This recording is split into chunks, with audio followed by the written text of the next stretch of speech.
Şehitlerimize rahmet eyle, gazilerimize selamet eyle, ihsan eyle. Ya Rabbi üzerimizde hakkı olanlara dua ediyoruz, onlara da mağfiret eyle. Ya Rabbi günleri bizlere kavuştur. Ya Rabbi bizleri Ramazan'a kavuştur. Allahümme barik lana fi Recep ve Şaban ve bellighna Ramazan ve bellighna Ramazan ve bellighna Ramazan ya Rabbil alemin. Amin ya mu'in ve selamun alel murselin ve ahiru da'vana elhamdülillahi Rabbil alemin. Rabbena tekabbel minna ve şfi mardana وارحمنا وارحم موتانا بحرمة الفاتحة.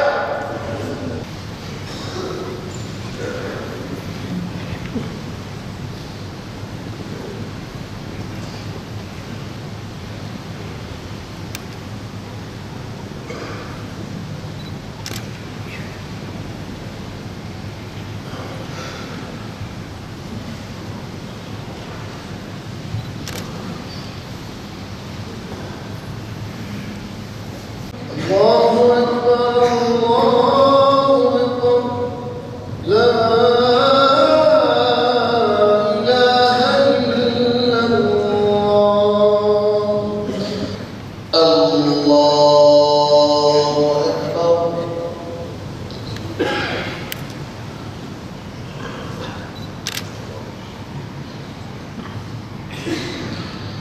الحمد لله رب العالمين الرحمن الرحيم مالك يوم الدين إياك نعبد وإياك نستعين اهدنا الصراط المستقيم صراط الذين أنعمت عليهم غير المغضوب عليهم ولا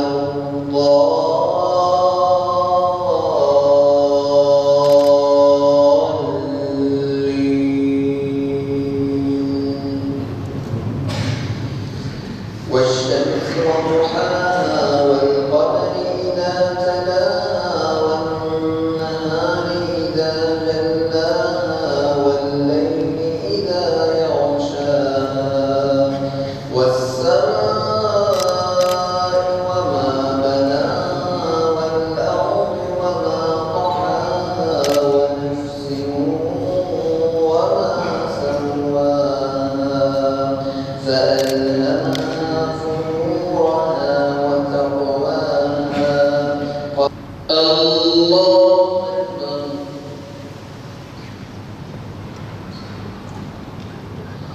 سمع الله لمن حمده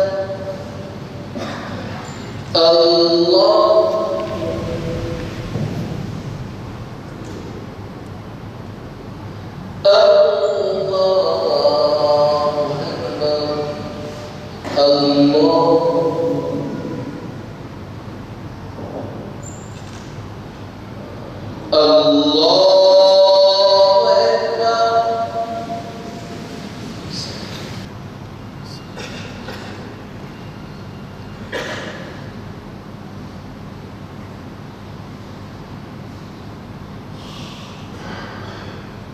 السلام عليكم ورحمة الله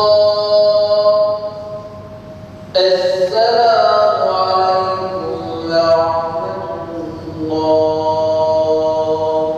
من جميع الخيرات في الحياة وبعد الممات آمين يا مجيب الدعوات برحمتك يا أرحم الراحمين.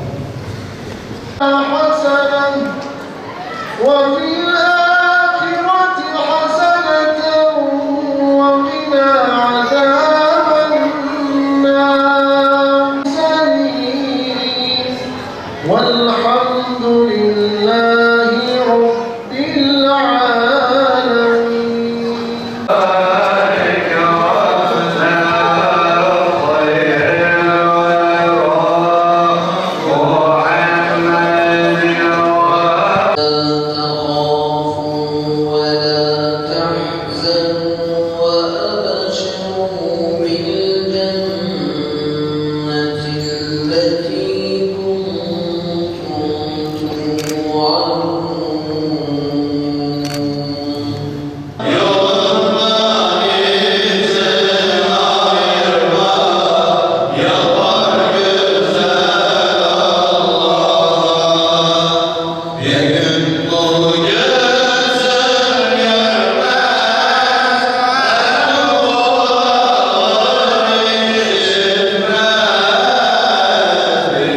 Bugün aziz mübarek bir gündür. Bütün İslam aleminin Rakayip Kandili'ni kutluyorum.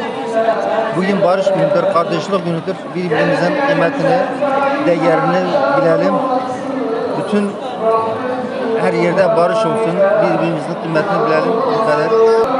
Evet, bunun bitmesi için, bu savaşın, bu kanın dökülmemesi için birlik olmamız lazım, kardeşlik olmamız lazım.